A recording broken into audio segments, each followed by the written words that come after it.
Baik, Assalamualaikum warahmatullahi wabarakatuh. Yang terhormat Bapak Reki Kardiman, PhD, selaku dosen pengampu mata kuliah koleksi dan pengelolaan spesimen tumbuhan. Di sini kami kelompok 1 akan mempresentasikan hasil diskusi kami, yaitu mengenai sejarah definisi pengelolaan spesimen tumbuhan. Next. Kelompok 1 itu beranggotakan 3 orang, yaitu saya sendiri Atika, selaku moderator, dan juga ada rekan saya Amelia Dwi Putri, dan juga Muhammad Faiz Ramadan. Next. Nah, topik yang kami bahas pada kali ini itu ada 3. Yang pertama sejarah, yang kedua definisi ruang lingkup herbarium di Indonesia dan di dunia, dan yang ketiga fungsi dari herbarium. Next.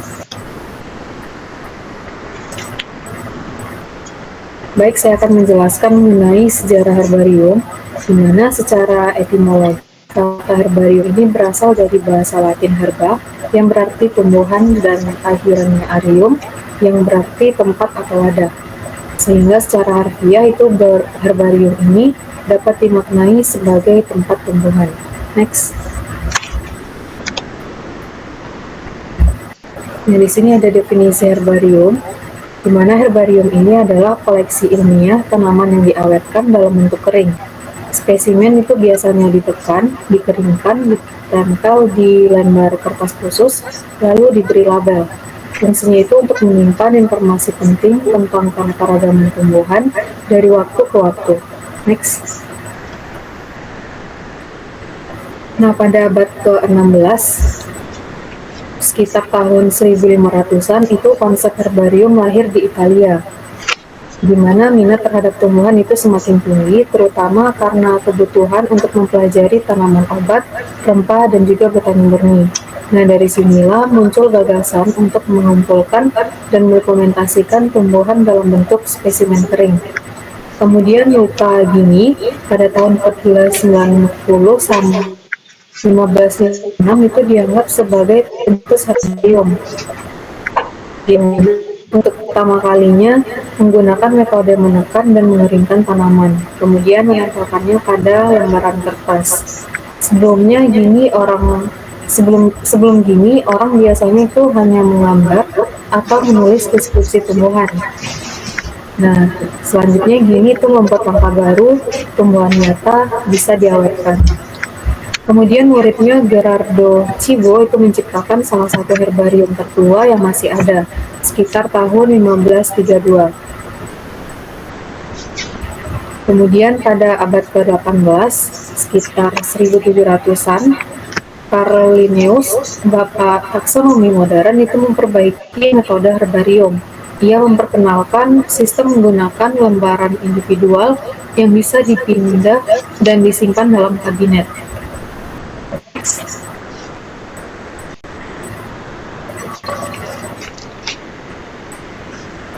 Kemudian ada jenis-jenis herbarium. Yang pertama itu ada herbarium internasional.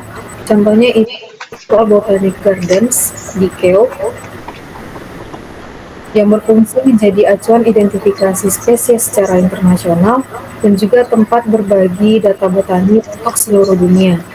Kemudian yang kedua itu ada herbarium nasional, contohnya itu Central National Herbarium yang terletak di Haurah, di mana dia mendokumentasikan keanekaragaman flora nasional dan juga sebagai bahan penelitian dan kebijakan konservasi nasional. Kemudian yang ketiga itu herbarium regional, contohnya itu Pusat Regional Andaman dan Nicobar, BSI Port Said, yang berfungsi untuk menjadi penelitian tumbuhan lokal dan juga penting untuk studi ekologi, endemisme, dan konservasi regional. Kemudian yang keempat herbarium universitas, contohnya itu herbarium Universitas Calcutta yang terletak di Kolkata untuk mendukung kegiatan akademik seperti praktikum botani, taksonomi, dan juga ekologi. Kemudian herbarium tanaman obat, contohnya itu di Institut Pusat Tanaman Obat dan Aromatik, Lucknow. Nah, ini mendukung penelitian farmakologi dan etnobotani, menjadi basis data tanaman obat untuk pengembangan obat modern dan juga herbal. Kemudian yang ke-6 itu ada herbarium tumbuhan penting secara ekonomi. Contohnya itu bagian industri Museum India yang terletak di Kolkata. Di mana dia menyediakan data untuk industri pertanian, kehutanan, dan perdagangan. Kemudian ada herbarium lokal, contohnya itu Malabar Botanical Herbarium, di mana dia mendokumentasikan dan mendukung penelitian lokal dan konservasi biodiversitas kecil. Dan yang terakhir itu ada herbarium pertanian, contohnya itu Herbarium Universitas Pertanian Tamil Nadu, di mana dia menjadi sumber identifikasi hama, gulma, dan juga tanaman budidaya. Next. Materi selanjutnya akan disampaikan oleh Faiz. Pada Faiz dipersilakan. Baik,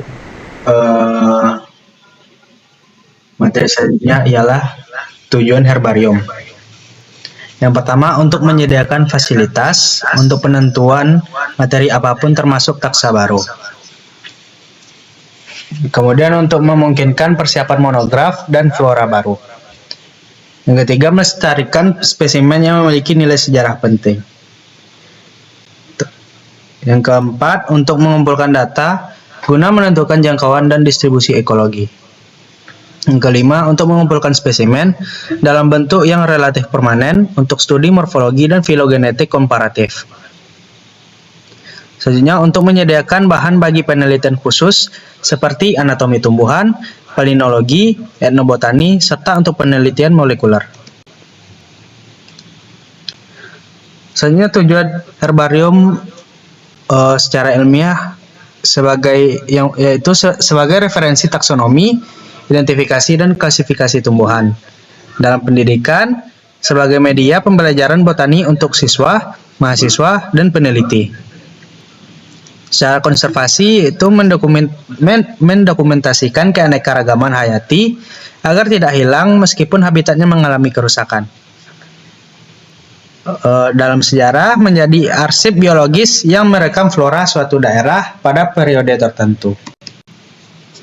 Selanjutnya, fungsi akademik. Yang pertama, menjadi sumber rujukan botani untuk mengidentifikasi tumbuhan baru. Kemudian, digunakan dalam penelitian farmasi, ekologi, dan pertanian. Kemudian sebagai koleksi bukti ilmiah, voucher spesimen dari penelitian lapangan. Kemudian menjadi alat bantu konservasi dalam mengenali tumbuhan langka atau endemik. Selanjutnya contoh lembaga penyimpanan herbarium. Yang pertama, Herbarium Bogoriense, yaitu di Lembaga LIPI atau BRIN Indonesia, salah satu herbarium terbesar di Asia Tenggara. Kemudian herbarium universitas, misalnya berada di UGM, ITB, dan UNAN. Selanjutnya herbarium internasional seperti Royal Botanic Gardens Kew di Inggris atau Museum Nasional de Histoire Naturelle di Perancis. Selanjutnya lembaran herbarium. Ukuran umum lembar herbarium adalah 42 x 28 cm. Labelnya berukuran 12 x 8 cm, umumnya ditempel di sudut kanan bawah papan pemasangan. Spesimen ditempel sedalam mungkin di tengah, nomor bidang di tengah margin kiri, dan nomor aksesi dan atau kode batang di kanan atas lembar herbarium. Baiklah, selanjutnya akan saya kembalikan kepada moderator. Baik, terima kasih kepada Faiz. Selanjutnya peran herbarium yang akan disampaikan oleh Amel. Kepada Amel dipersilakan. Baiklah, terima kasih kepada moderator.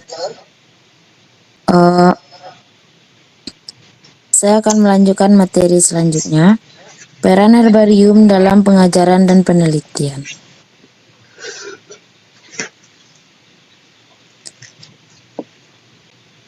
Dalam pengajaran, sebagai alat bantu pengajaran botani bagi mahasiswa S1, S2, sulit bagi mahasiswa manapun untuk mengidentifikasi tumbuhan lokal tanpa bantuan herbarium yang tepat.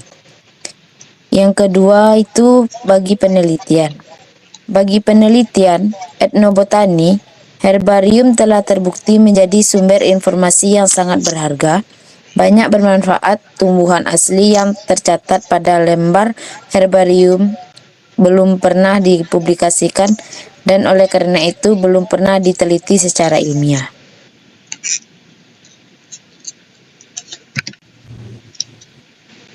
Selanjutnya, ada ruang lingkup herbarium di Indonesia dan di dunia.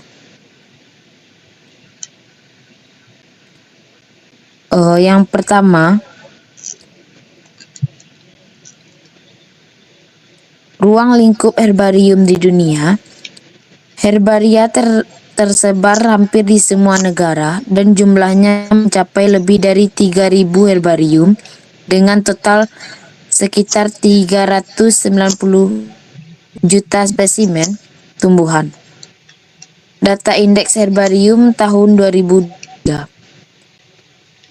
Ada fungsi utama. Yang pertama, taksonomi dan sistematik botani. Menjadi pusat identifikasi tumbuhan yaitu lumut, paku, hingga tumbuhan berbunga yang disimpan di herbarium internasional sebagai standar nama ini. Yang kedua, ada dokumentasi keanekaragaman hayati global.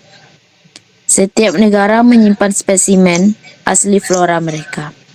Data ini dipakai untuk riset distribusi, geografis, perubahan iklim, dan pelestarian ekosistem. Yang ketiga, penelitian lintas ilmu, biologis konservasi, etnobotanik, farmasi, ekologi, bahkan antropologi. Herbarium sering berkolaborasi dengan Bank Gen, Bank Biji, dan Museum Sejarah Dokumentasi Flora. Fungsi herbarium Indonesia. Yang pertama, inventarisasi flora Nusantara, merekam dan menyimpan spesimen dari hutan tropis, daerah pegunungan, rawa, pantai, hingga pulau kecil. Sangat penting karena banyak spesimen endemik hanya di Indonesia. Yang kedua, pusat taksonomi dan konservasi. Menjadi rujukan utama untuk identifikasi tumbuhan yang mendukung riset konservasi spesies langka, misalnya Rafflesia arnoldi, Amorphola pustitanum. Yang ketiga, pendidikan dan pelatihan. Lanjut. Pendidikan pelatihan biologi, kehutanan, pertanian, farmasi, dan kedokteran banyak menggunakan herbarium. Yang keempat, kolaborasi internasional. Banyak spesimen Indonesia juga tersimpan di herbarium luar negeri, yaitu warisan kolonial Belanda, misalnya di Leiden. Kini ada kerjasama digitalisasi agar data flora Indonesia dapat diakses global. B itu herbarium penting yang Indonesia, yaitu yang pertama herbarium Bogoriense di Bogor dan Jawa Barat. Herbarium terbesar di koleksi 3 juta masuk tumbuhan darat, lumut, paku, dan alga. Dikelola oleh BRIN, Badan Riset dan Inovasi Nasional.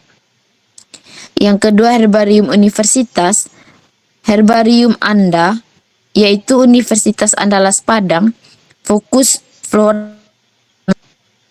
Herbarium LIPI atau BRIN, cabang daerah mendokumentasikan flora lokal.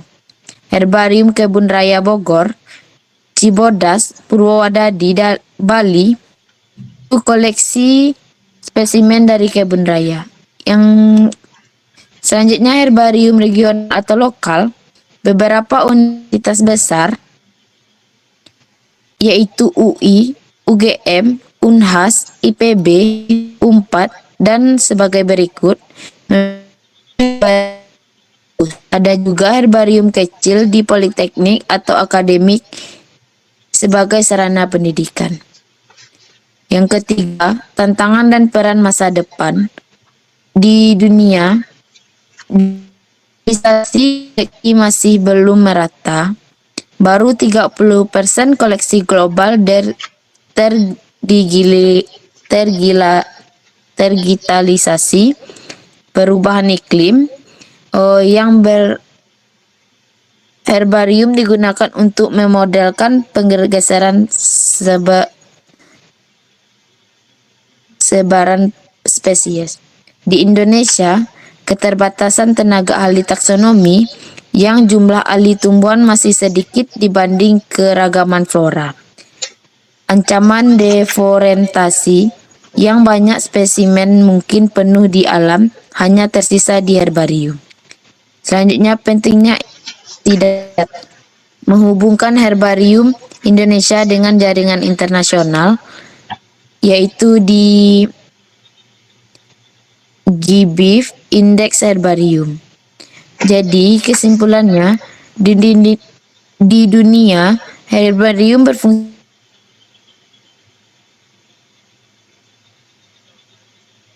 berdasarkan data taksonomi, konservasi, dan riset lintas disiplin. Koleksi berhubungan dalam jaringan internasional yang mendukung sains dan kebijakan lingkungan. Bagi Indonesia, herbarium menjadi penjaga keanekaragaman hayati Nusantara dengan herbarium Bogorisens sebagai pusat terbesar koleksinya sangat penting untuk riset, konservasi, dan pendidikan sekaligus berperan dalam kolaborasi global. Yang dapat saya sampaikan, saya kembalikan kepada moderator. Baik, terima kasih Anda Amel. Selanjutnya untuk sesi kritik dan saran dan juga sesi tanya jawab bisa dilanjutkan di forum diskusi yang ada di Smile UNP. Demikianlah presentasi dari kelompok 1. Saya selaku moderator, mohon maaf jika ada kesalahan. Saya akhiri dengan Assalamualaikum warahmatullahi wabarakatuh. Waalaikumsalam warahmatullahi wabarakatuh.